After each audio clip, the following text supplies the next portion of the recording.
So today is the 4th of May 2019, and I want to welcome everyone to the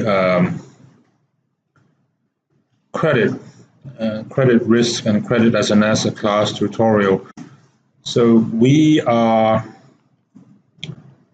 just to show you the calendar,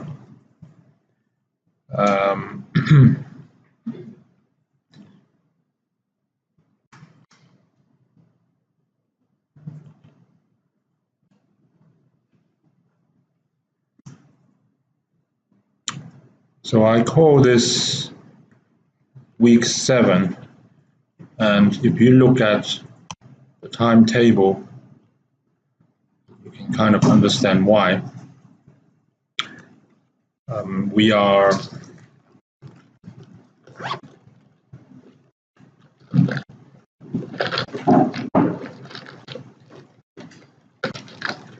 I basically try to line things up, and right now we're here. So I call this, because it is this, this is weeks, although this lecture hasn't happened yet, I'm aware of that. Just by way of housekeeping, so next Friday, so is Liang Shuang here? You know that you will be working with your teammate on May the 10th. Now, May the 17th will be Yifan. Have you found you tracked him down? And Tan Tan, so that is the week after. Now, there will be a final one, which is actually May the 19th, 2 days later. And I believe that one will be Alfred.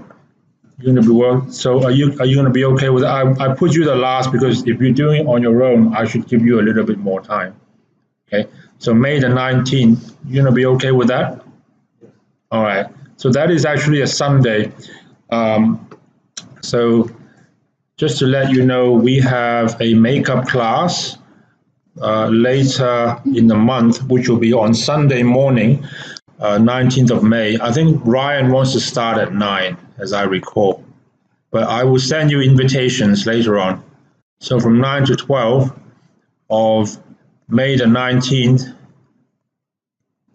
as you know, these classes are normally downstairs, and this one is no exception. It will be YIALT 7, just downstairs, really is just second floor, okay? But anyway, later on we will confirm all the details. I just want to advise you now. Everyone is okay with that? Yeah? Now, I thought I would, I'll share with you something I picked up the other day, and just for openings. And this was a write-up that I accidentally stumbled upon in The Economist regarding Goldman Sachs. Has anyone read this piece? I don't know if you are able to access. I am a subscriber. But if you just, are you able to access the article? Are you able to? You want to try? Some newspaper, they are going to services. I think some articles you might be able to just type the title. It works. It works. I know it works, but are you able to read the article? Yes. All of it? No. Sorry. That's fine. Okay. I like The Economist. It has very good analytics that I find. It really makes me think. It's not like reading the newspaper or a bit of reporting. Now, this article is actually about Goldman Sachs and what's been happening to the company recently. That is not my focus. So it's reporting and how they were they announced their earnings, and the profit dropped because of lower trading revenue. profit dropped 13%. But that's not my focus. I want to bring your attention to an interesting statistic. Are you able to read that? No? You can't? How? I start it to parts of it. I don't know how to say it. There's a way around, right? You just copy and paste the link. Somehow it works, but sometimes I don't. Anyway, that's not the focus here. What I wanted to draw to your attention, and this statistic actually surprised me.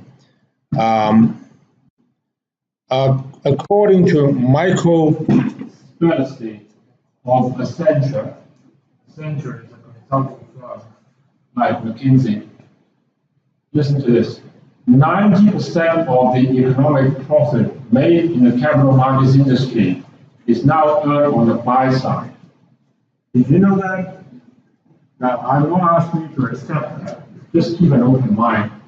That is by those who manage assets or investments, and just 10% from sell-side investment banking activities. A decade ago, he says, that split was close to 50-50. So 10 years ago, you know about the buy side and sell side. 10 years ago, buy side and sell side were pretty much making the same amount of money. And keep in mind, when you talk about the buy side, people who are buying the services, you have fund managers, you have insurance companies, you have private banks, you have hedge funds, all of those, okay? So although they might be earning 50%, we're talking about a lot more people, whereas for banks or for sell side, it is much more concentrated. So I would submit that that is why people on the sell side make so much money, because there are fewer of them. There's only like 10 or 15 really serious banks out there. Do you agree? But I was surprised actually to see this statistic. Just not a decade ago is 50-50. Now it's 90-10. That's my point. Yeah.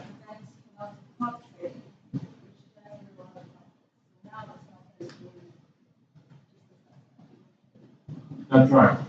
So I guess implicitly my message to you is, if you can't join the sell side, don't worry too much about it. Okay?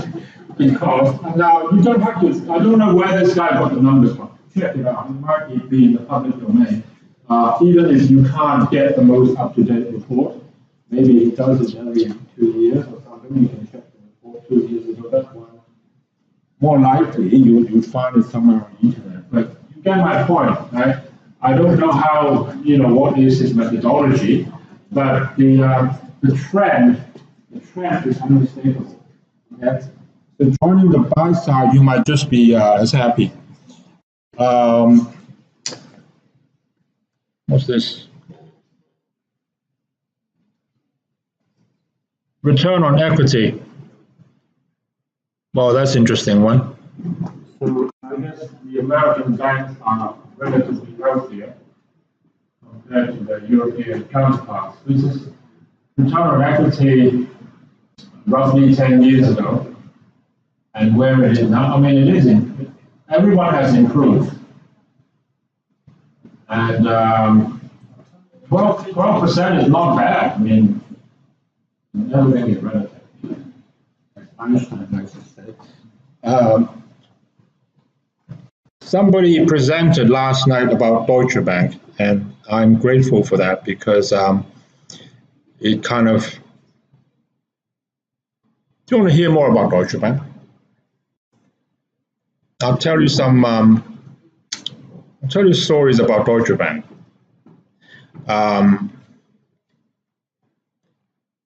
So last night we were very fortunate that we were treated to an overview on what's happened to the Deutsche Bank Commerzbank merger, which is now not happening. And you can see that if you look at the long-term share price of Deutsche Bank, It's now kind of hovering somewhere around $10, which is rather sad. I remember when the share price was like 30, I thought, yeah, that's bad enough. And then it went down to 20, and now it's down to 10.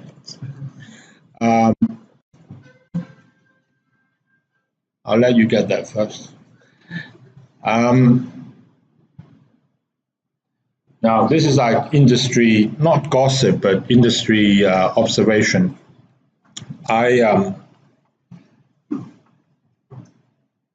there was a time not so long ago when Deutsche Bank was the premium or premier investment bank that you'd want to join, especially if you are into derivatives.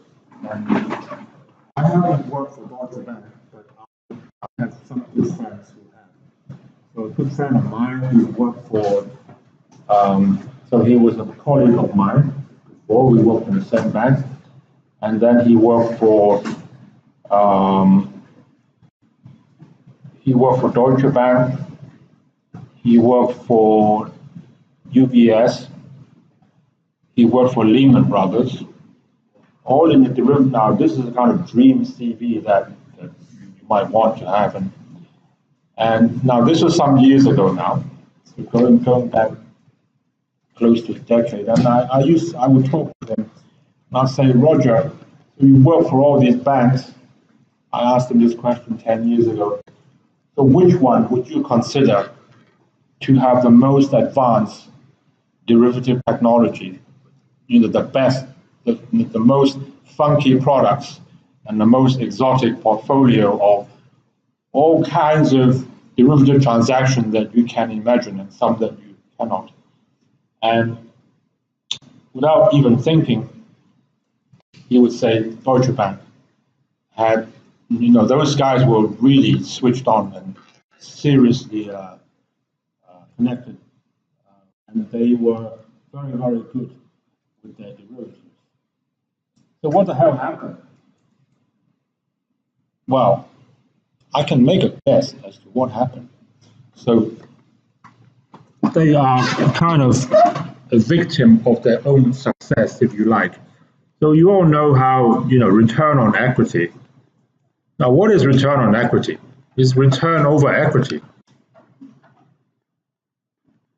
So as we have talked about throughout not just this course, but this program, that in the last 10 years after the global financial crisis, so all the time bankers are asked to increase their equity, increase your capital base, so get more equity.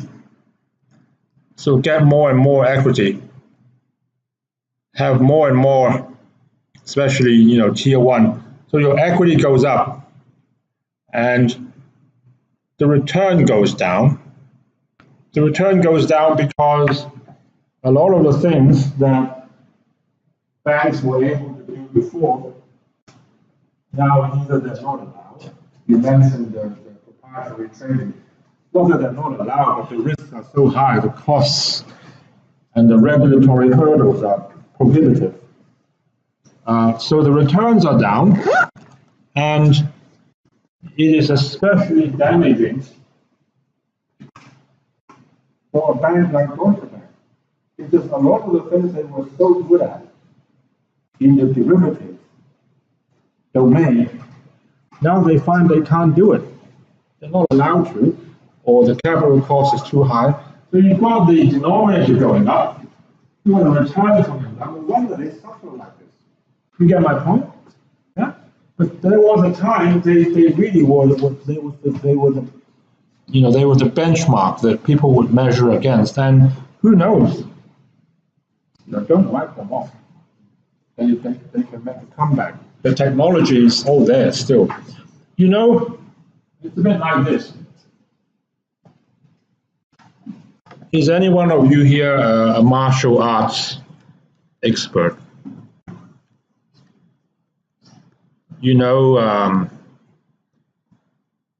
Taekwondo, Tai Chuan Dao, right? How do you write? You know the Korean martial arts, right? Yeah. Now you know in China you have Wing Chun and this and that, and then in Japan you have karate. So in Korea you have taekwondo, the national martial art of Korea. Did you know that in taekwondo, my son is doing that. He's shooting for the black belt. Yeah, he's getting dangerous. He's getting dangerous. But in taekwondo, actually 70% of your movements actually involves kicking. You watch some taekwondo tournament, you will realize there's a lot of using your feet. Now imagine you put a taekwondo black belt on a boxing ring. You know boxing, right? Boxing, you only use your hands. So you put that guy in a boxing ring against the boxing champion in the world, and you tell the guy, okay, you can't use your feet. Okay, that's Deutsche Bank, I think. You know what I'm saying? So using your hands is like your traditional commercial bank, lending and borrowing, that kind of stuff, retail and mortgages. And then kicking is like your derivative and finance technology. And now they're not allowed to do that. So I think that kind of explains a little bit why. So in the future, if ever you are considering a career opportunity in Deutsche Bank, this is what I would ask you to weigh up and consider. If they give you a job in derivative and you look at this shitty graph, look at their share price, think about the history, think about why they are like this, and think about whether you think they can turn around. Instead of, maybe don't just look at the chart and say, this bank is heading for hell, which they are right now. Okay, but thank you for sharing that. Now, let me, just by way of housekeeping, so this is what I like to do for today, if we can. So we talked about Deutsche Bank. I want to actually tell you another story about Argentina, which is always an interesting case for a number of reasons. And I want to show you something that will not only be interesting, but I think will be helpful if you have ambitions to be, either a portfolio manager or fixed income sales. Okay, I'll show you that in a moment. But first up, I need to tell you one more thing, which is regarding the. Now you know that there's a big component here. You're wondering what that is, so now I want to tell you. Now the assignment is what you will be doing with Tantan, okay? So I'm sorry, it is a bit confusing here. The assignment here, hold on.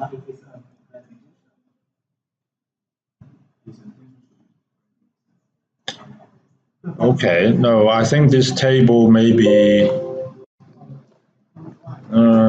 don't look at this table.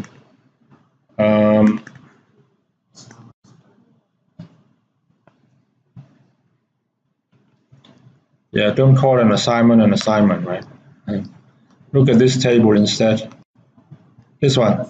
Yeah, no, it's been, I mistyped an extra entry. So assignment is what you do with your partner.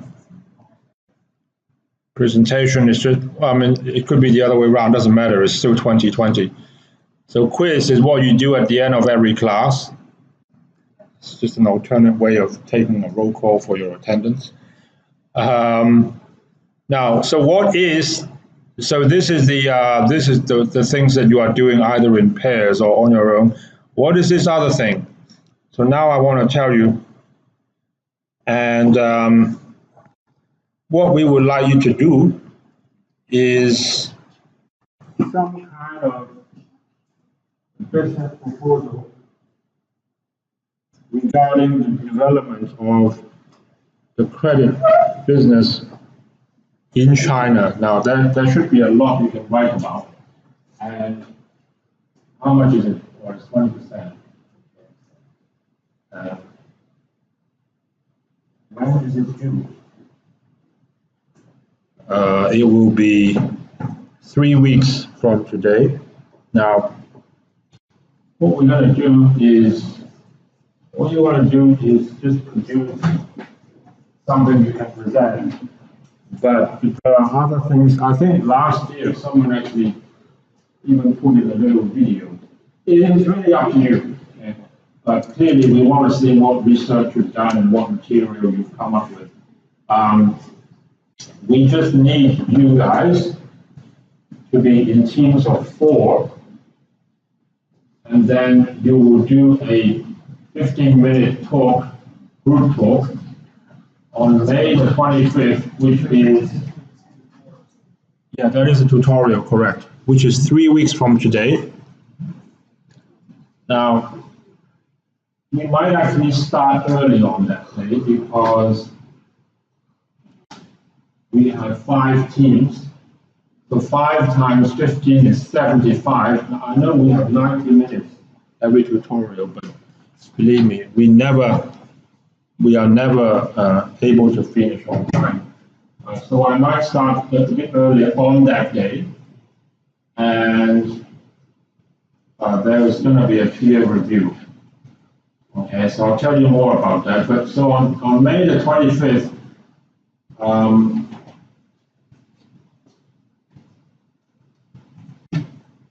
3 weeks from today, we might start a bit early. Now, we are choosing, yes, I'll show you in a minute, okay? We are choosing to do this a bit 1 week earlier because in my experience, people will often have questions regarding the course, so maybe we can use the 1st of June to do a bit of summary, and I'll try to manage your expectations a little bit before the exam, which actually will be on the 9th. Is it the 9th? Yeah, this is a Sunday morning. So I'll make a date with you now.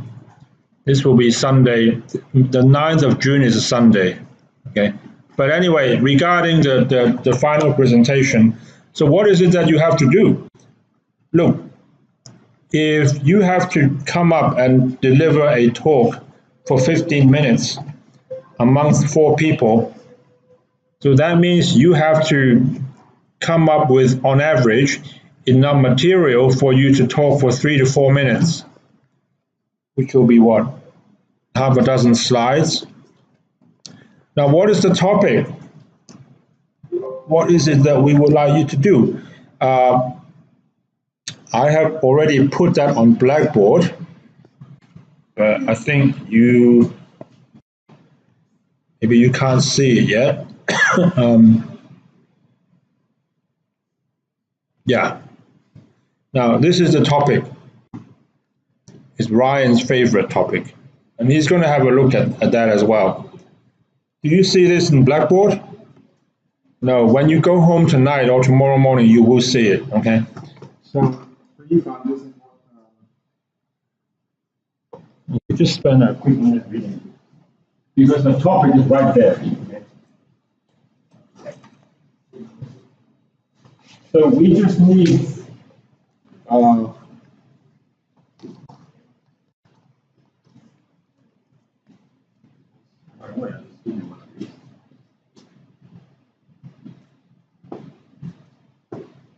thank you.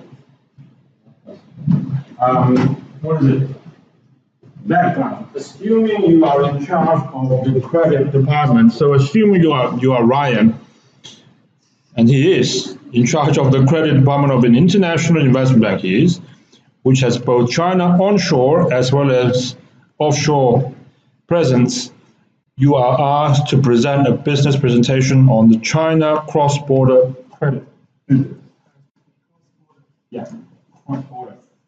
So what you can do to, for example, introduce Chinese credit risk to people outside, or you bring credit products outside of China into China. Now, the following points have to be addressed. So the cross-border, we are talking two ways, onshore to offshore and offshore to onshore. Relevant regulatory study for the following market players. Now, he's put down quite a few of these, and you are encouraged to conduct in-depth analysis on these aspects below, so you may take into account any aspect beyond this list. To be honest, I don't think you can cover all of them, okay? I'll be honest with you now. So if you want to be selective, go right ahead. We this on purpose, we give you a whole plate, like a buffet, and it's up to you to pick and choose what you want to talk about. It doesn't end there. Okay? So you talk about this from these points of view, or anything else. So it's a fairly open topic. Yeah, I want you. Belt and Road. You want to talk about Belt and Road? Go right ahead. Okay, tell us something interesting. Underlying product. There's so much you can talk about. It's practically a creative presentation exercise.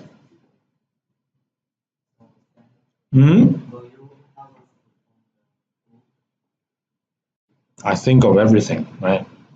So no, don't get too excited. This is the class list, all right? So the last time I checked, there are 19 people, and this is your serial number.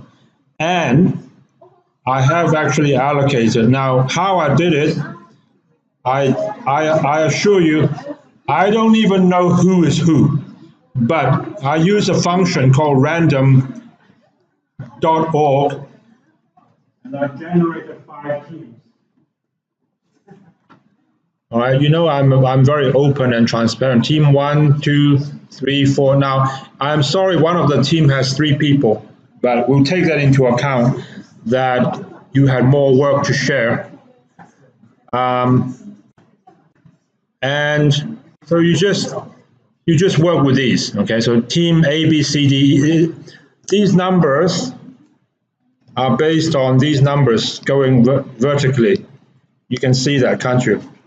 Okay, so like I said, I don't know who is who, which is good, I think. So you guys are all mixed up. You don't need to take a photo because this should be available later tonight on Blackboard. Is it already there? Huh?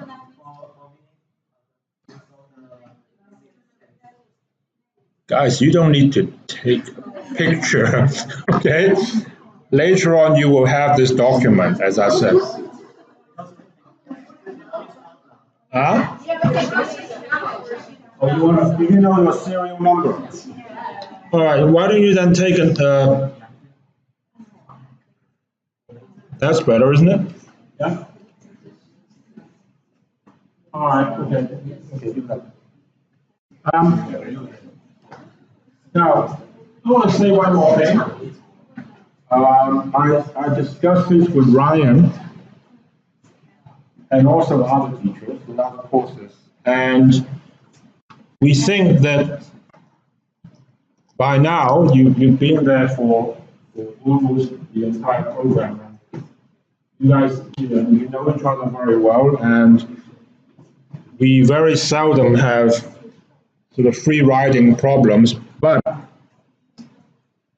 I just want us to have a happy ending and you leave this place with good memories. So I don't want to take my chances, and I want to reduce that to 0. So we're going to have some kind of a peer review, and the way it will work is, so there's going to be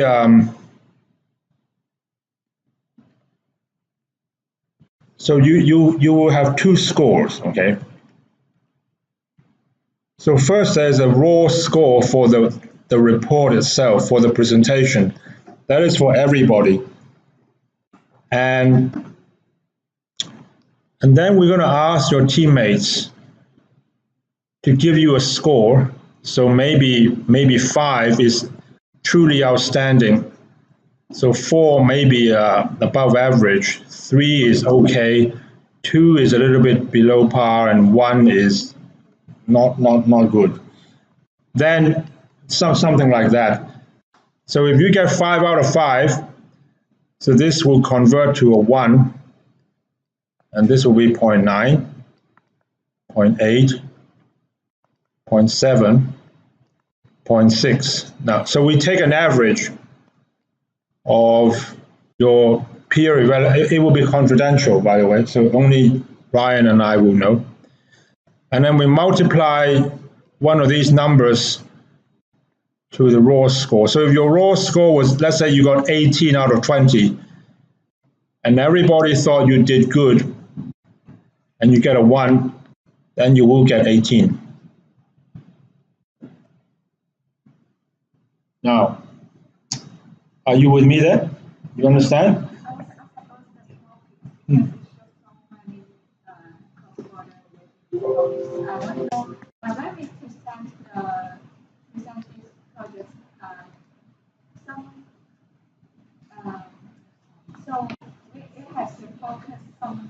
I think so. I think depending on what you do, some of these may or may not actually be relevant to you. Ryan is not, and he cannot ask you to tackle all of them. Okay, so this is a list, and it's a pretty long list. So you just pick and choose the things that you think are relevant. You can't look how many bullet points are there. 15, maybe more. So just pick and choose. Or if there is something which is not on the list that you feel is relevant, you can do that. Okay. Now back to this thing about the peer review.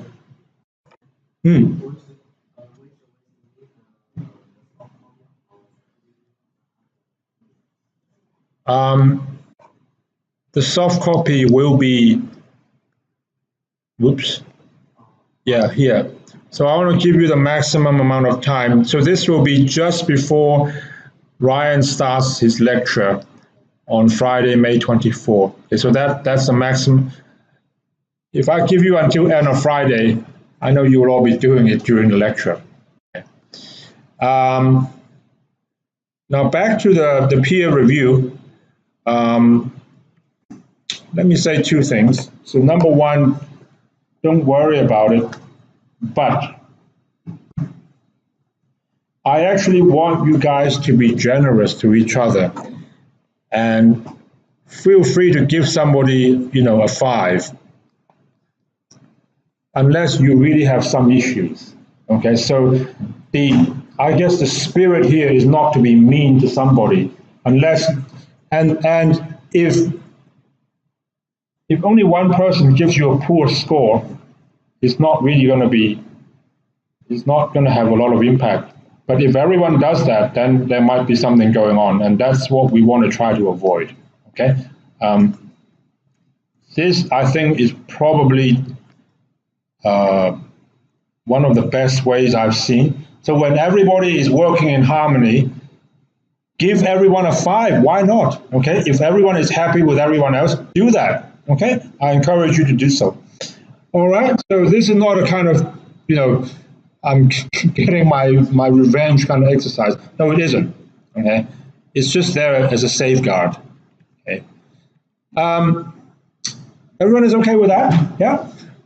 So I will make sure that that specification you saw will be available soon. Now, I want to just share with you a little bit about Argentina. And if you remember, Ryan was saying last night that when you are dealing with the credit risk of a corporation, it is a slightly different game to dealing with the credit risk of a sovereign of a country. And I want to tell you some interesting stories about Argentina. And I think in the future, if some of you want to become fund managers, and you may want to become fund managers, or fixed income sellers, or credit analysts, and maybe you want to work to sell it, the people who are working to sell it from here. This is something that should be of interest to you. Now, piece of news. So Argentina stuns markets as it pushes rates to 40%. This was actually last year this time. Now 40% is horrible. And it will ruin any market. Now the US demands China cut trade deficit by 200 billion. We're still talking about that 12 months later. So that was last year. And I saw this piece of news just last week. So Argentina's century bond caught in dash for exit. So Argentina has a century bond. Did you know that? You know what a century bond is, right? For 100 years, yeah. So I don't think I only there to collect coupons and the redemption at the end. I think they probably want to bet if people forget. You tell your grandchildren, oh, I got a bond that's maturing in 2117.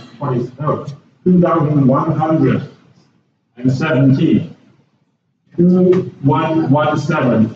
Now, so they issued a bond like this, and 2 years ago. Now, this is this piece of news was just last week.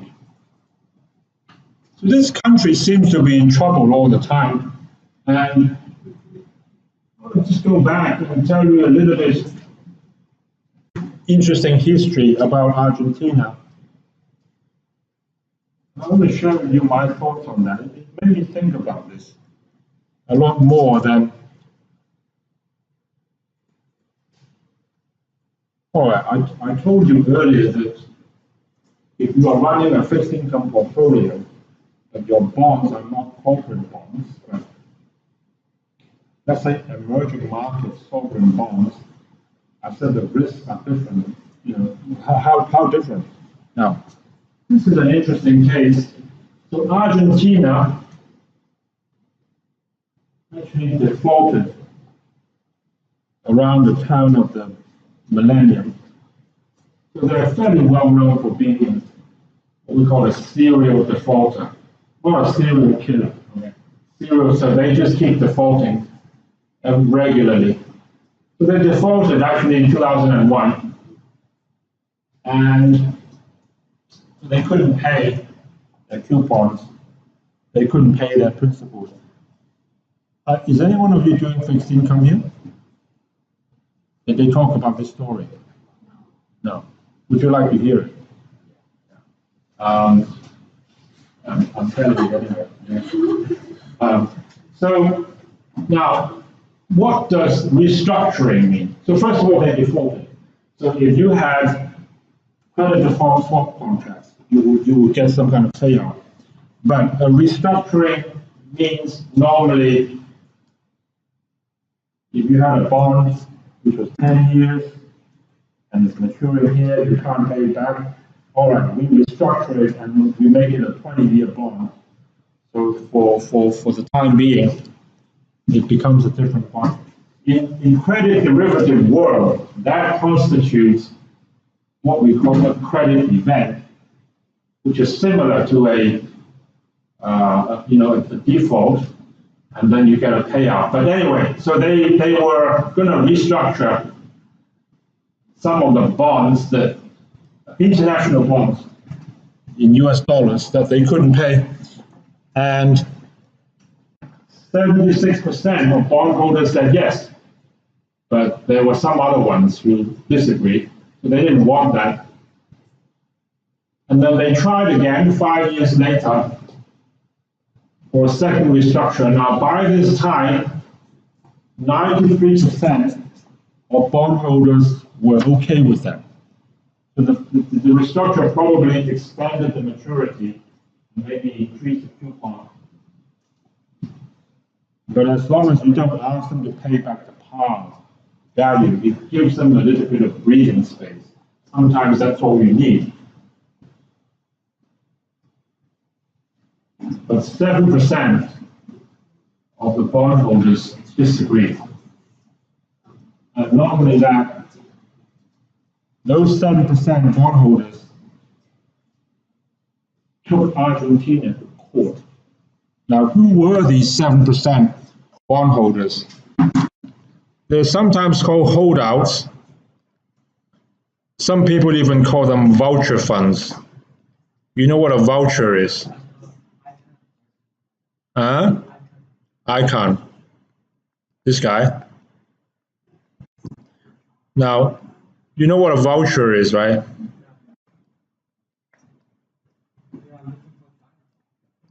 I don't know how to 鹰 怎么写? Like an eagle. So they are circling around you.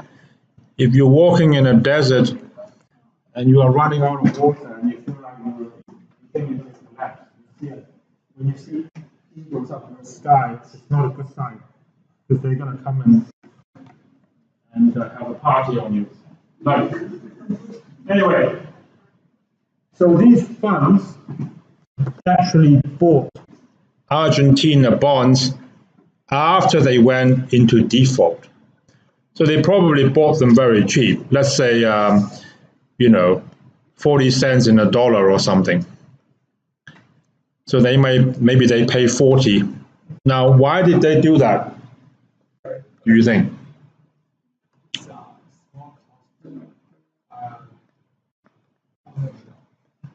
There is a specialization in fixed income called distressed debt trading. Distressed loan, and distressed bonds. Now, this is not something for those with high blood pressure, but just because a company has defaulted, it doesn't mean the bonds are worth zero, because you can liquidate the assets, and that's where the recovery value comes from. So if you think that the recovery value of a bond should be about 55 and is now selling at 20, well, you stand to make double the amount of money. It can be very exciting. But anyway, so these funds purposely bought those bonds and they held out. They said, no, we don't agree. We don't agree with the restructure. Now it reminds me of this Fu Ho.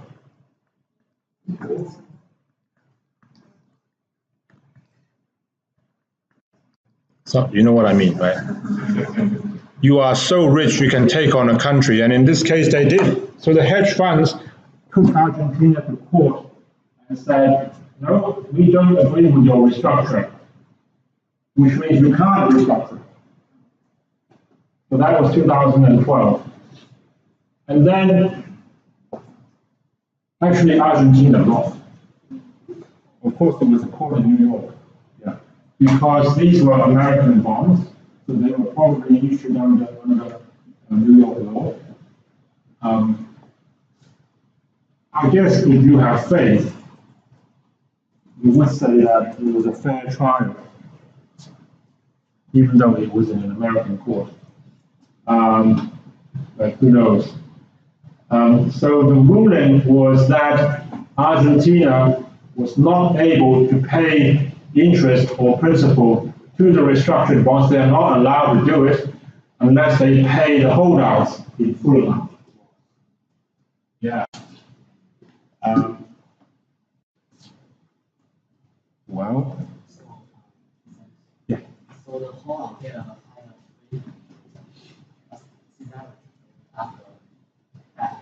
In this case, they did. Well, it's not whether they got a high priority.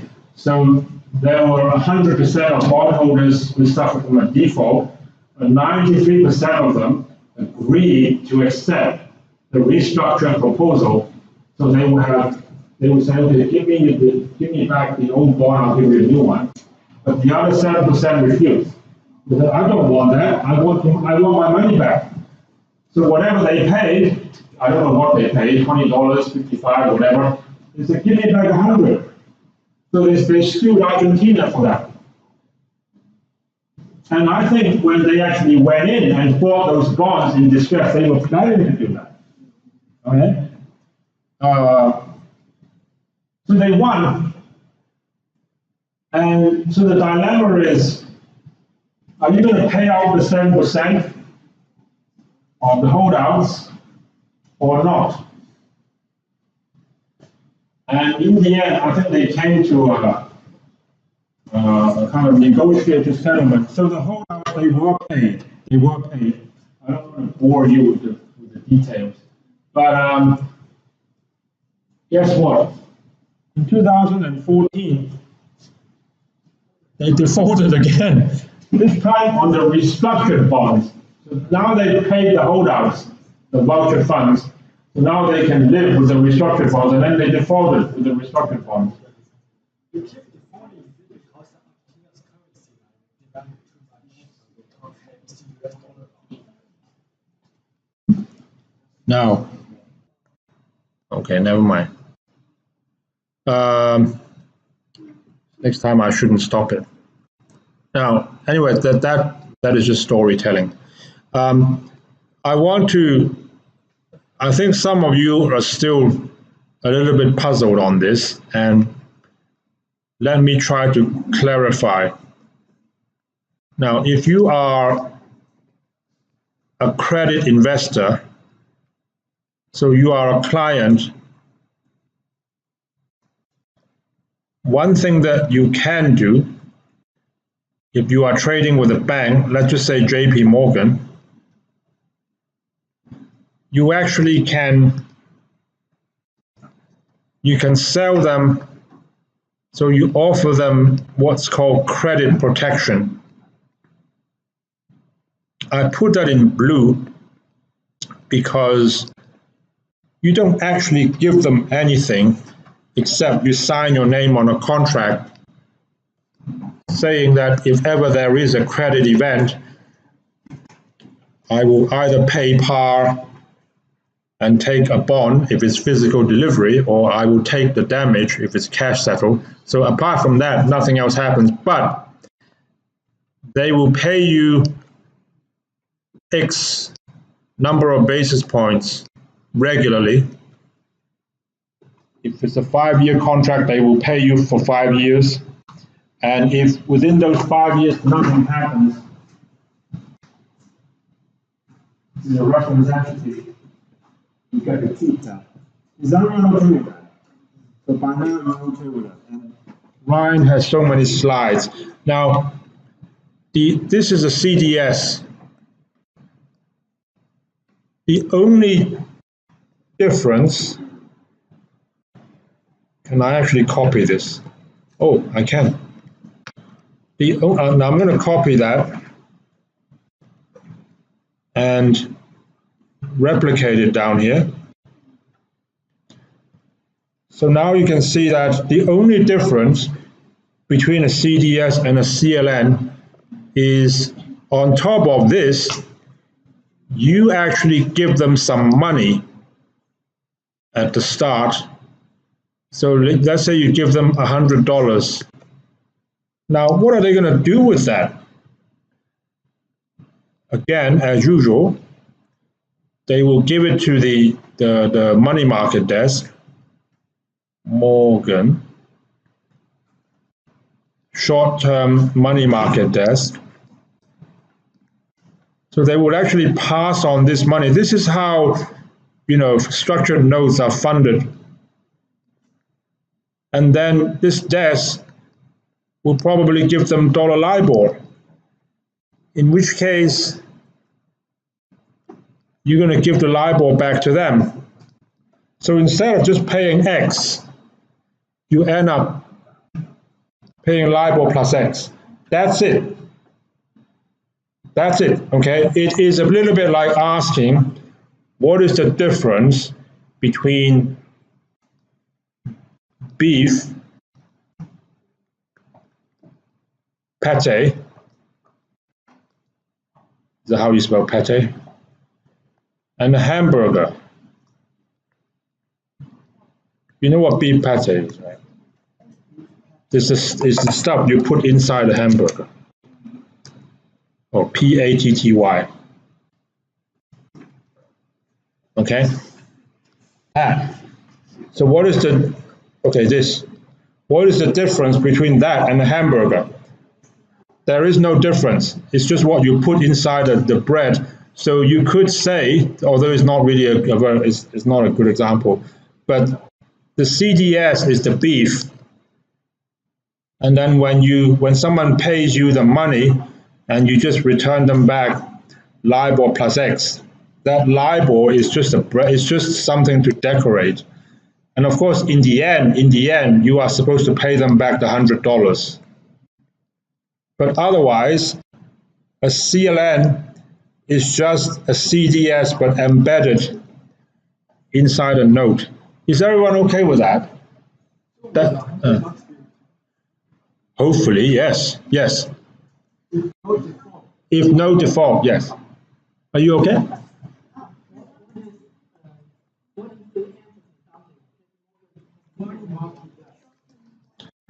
Short-term money market desk, STMM.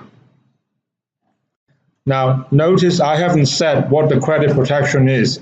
This can be anything. It can be Boeing, it can be Alibaba, it can be Bank of China, anything you want. Okay, or China Development Bank. So Ryan was making examples of those last night. Is that okay with everyone? Yeah.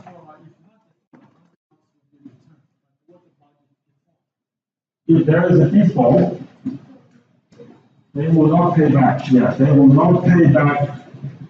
If there is a default, that is precisely when the credit default swap will kick in. If there is a default, then one of two things can happen. So if it is physical settlement,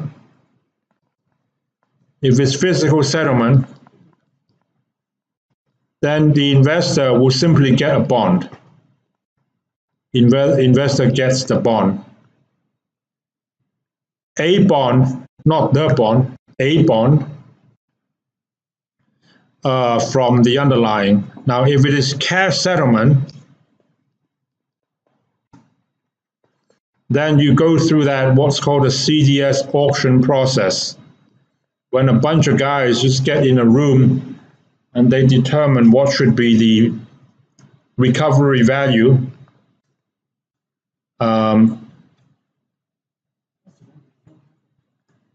So let's say the recovery value was 45, then you just get back $45. You are familiar with that. Right? That's when default. That's if and when default happens. Yes. You could say that. Yeah, it is prepaid.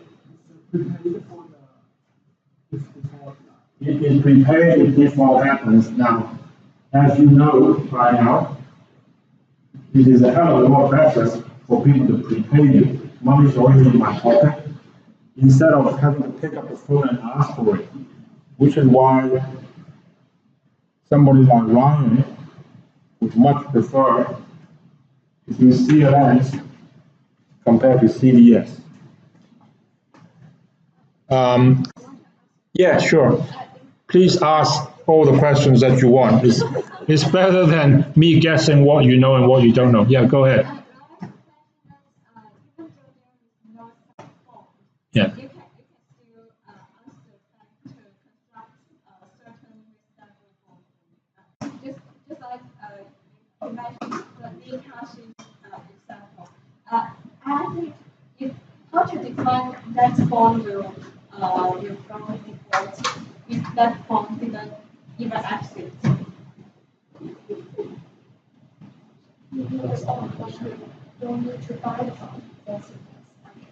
Okay, I actually talked to Ryan briefly after the class about this issue. Now, for any kind of CLN or CDS for that matter, you need a number of things. So first of all, obviously you need an amount, a notional amount. So let's say $10 million. You need a tenor. So let's say 5 years. You need what's called, you need a reference entity. So who are you trying to trade protection on? So let's just say, okay, China Development Bank. Development Bank. And furthermore, you need what's called a reference obligation. Now, what is that? That is typically one of the many bonds that has been issued by this entity. So let's say if you take someone like GM, General Motors, it would be, the GM, 5 3/4 coupon due in 2031, something like that. So you got the issuer, the coupon rate, the maturity date. People will normally know. So you can uniquely identify what is the reference obligation. Now, this reference obligation typically will have a number of characteristics. For example, it may be senior, unsecured, and so on, and then some other defining characteristics. So that means in case General Motors defaulted on another bond, so I'll call these defining characteristics. If it defaults on another bond which shares similar characteristics to this one, then it is considered that they have defaulted also. Are you with me? So the reference obligation is just referencing one bond, which is a good representation of the pool that they have issued. Now, the problem with someone like China Development Bank is they don't have any bonds. None. Nothing. Now that becomes a problem. So what do? You leave it blank.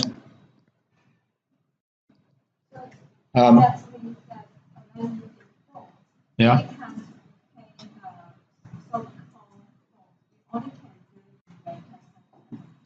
Correct. Yeah.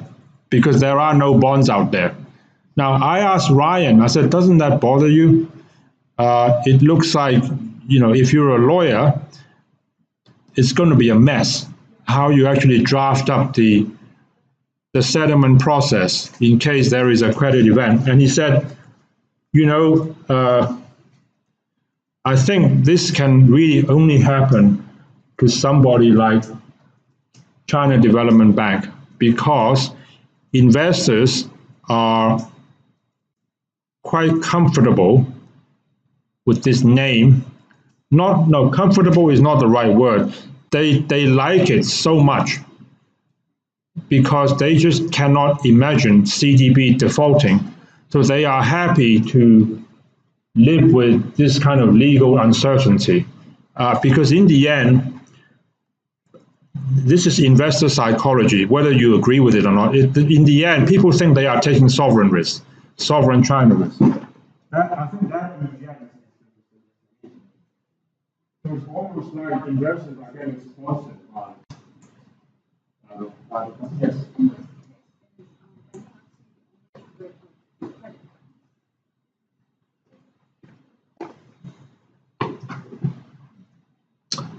I don't think so. Typically, there are a number of, so bankruptcy is one of them. There is another one called failure to pay. Failure to pay is exactly that. You fail to pay a coupon. So they might have some loans out there, and then if you don't pay them, then it is, yes, yeah. Let's say you take $100 of default happened, right? Default only default $4. So if you make a default, you still can recover a lot of that. So the cost of $100, actually default is 4, so you still can get 96 back. Right? You mean 4 or 40? 4. 4, you get 96. Yeah. Yeah. So, but if you go to the DP to auction, Yeah. determine the recovery, Yeah. they may just do a much lower recovery. So if the recovery is still like 20%, Yeah. while the actual default is only 4%. Yeah, if you, I get your point. So if you're asking whether the auction process, the CDS auction process, is subject to manipulation, I think there is a risk of that, but I think the ISDA people they are aware of it, and they are trying to do something to make sure that process is as transparent and objective as possible. Just while you're asking that question, let me share with you, there's some interesting statistics contained in this paper written by the Fed of New York on the topic of CDS auctions. And they actually looked at a number of CDS auctions. I might have shown this to some of you before, but it's worth looking into. Close your eyes if you want, until I find the right place. Now here there is a table of a series of CDS auctions after they defaulted. So senior bond auctions following corporate bankruptcies. So Lehman Brothers, the value came in at 9. So if you had invested $100, you're just going to get 90. You're going to lose 91. However, if you look at here, now Fannie Mae, do you know what that is? Or Freddie Mac? These are like US agencies. And there is some argument regarding whether they are sovereign risk or not. China is a big buyer of, US agency papers. What they do, actually, if I'm Fannie Mae, if I'm Fannie Mae, what I'm doing, so you guys are Citibank or BOA or JP Morgan. So I buy your mortgages. I pay you. And then I turn around and then I issue hydro paper to investors. That's US agency. And they are selling. So Fannie Mae, Freddie Mac, Sallie Mae, which I think is for student loans. Okay. But Fannie Mae, I think is for mortgages. So that's what they do. And actually, during the global financial crisis, technically, they were they had a credit event, but because people were banking on U.S. government support, none of that collapsed. A lot of international investors, including China, especially, and Japan, okay, no way they're going to let them collapse. Actually, a lot of people in the U.S. complaining, why don't you just let them collapse? But they didn't. So that is why this is harder to answer your question. Okay? So it's not all bullshit. You can see that this is kind of answering your question. So the recovery value is 92, 100, 94, 98. This could be just exactly what the price at which the bonds were trading. I don't know why this one is higher. But you get the point. Yeah.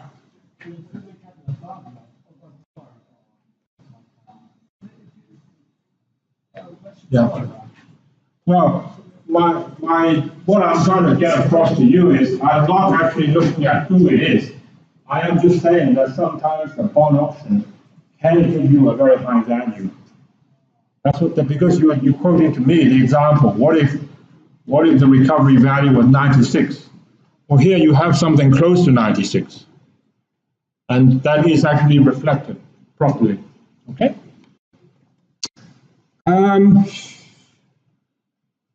Anybody else?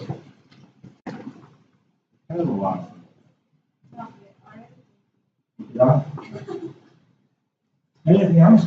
Yeah. There's something else worth mentioning as well. Okay. Maybe you haven't thought about this, but you should. You know how every big issuer would have a yield curve, right? So let's say you are General Motors or Microsoft. So you can have debt sometimes in mature markets going all the way out to 30 years. So the short term can be as short as 7 days. And then, 2-year, 5-year, 10-year, and 20-year, and so on. So you have a yield curve, and all these instruments would all have different prices. They have different coupons, different tenors, different yields. So a 30-year bond may be selling at, 97, 20-year bond might be selling at, 98.25, whatever. Every bond has a different personality. But the moment a company goes bankrupt, it doesn't matter a damn whether you are holding 30-year paper or 7-day paper. If you are holding a 7-day sort of commercial paper, it's very unlucky, okay? Because you just had to wait 7 days, maybe you get the payback, but you haven't. There is no difference by that time. As long as your debt has the same seniority, it doesn't matter much whether you are holding 30-year paper or 30-day paper. You see my point? Okay, something to keep in mind. Okay, so that is why, because you are just you're just a debt holder. So when there is a credit event, someone can deliver to you a piece of paper which is just 30 days to maturity or 30 years. Either way, you're not going to get paid right away. Okay.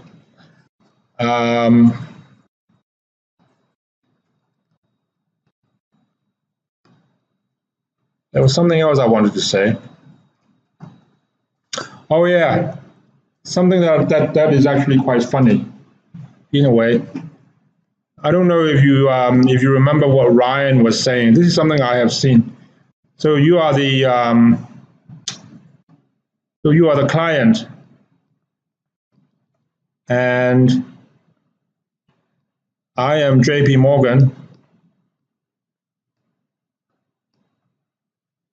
and so you have sold CDS protection.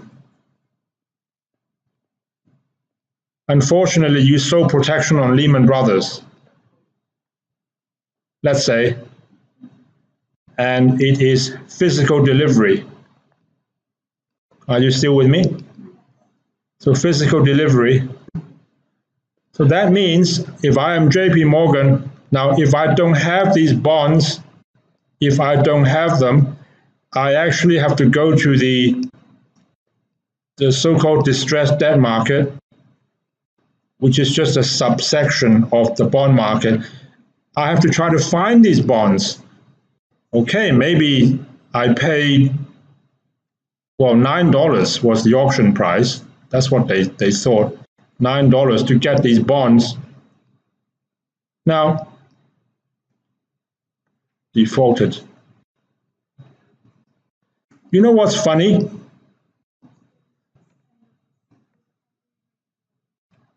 Very good. Did you hear what she said? Sometimes, just because banks like JP Morgan and Goldman Sachs and HSBC, they have to go out to the market to buy these bonds in order to deliver them, the price goes up to 10 or 11 or 12. I find that funny. So the price can go up. You can get a rally because there are not enough bonds to go around. So that can happen too. Okay. Now, so what have we done today? So we talked a bit about the presentation, and you will find details tonight in Blackboard. And we talked a lot about Deutsche Bank. We talked about Taekwondo, martial arts. We talked about Argentina. I hope that story is interesting. And we talked about why investors are actually happy to buy emerging market fixed income. And this is worth you checking out. It's a good, conversational topic. I'll put that on Blackboard as well. And then we talked about, we didn't talk about this. We talked about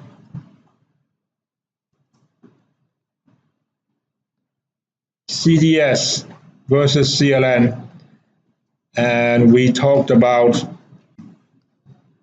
credit events, and we talked about delivery. Okay? So thank you for coming, and I wish you a very nice evening. Okay? Can I get my dollars back? Yeah, if you want to sign your attendance. So just hold on a second.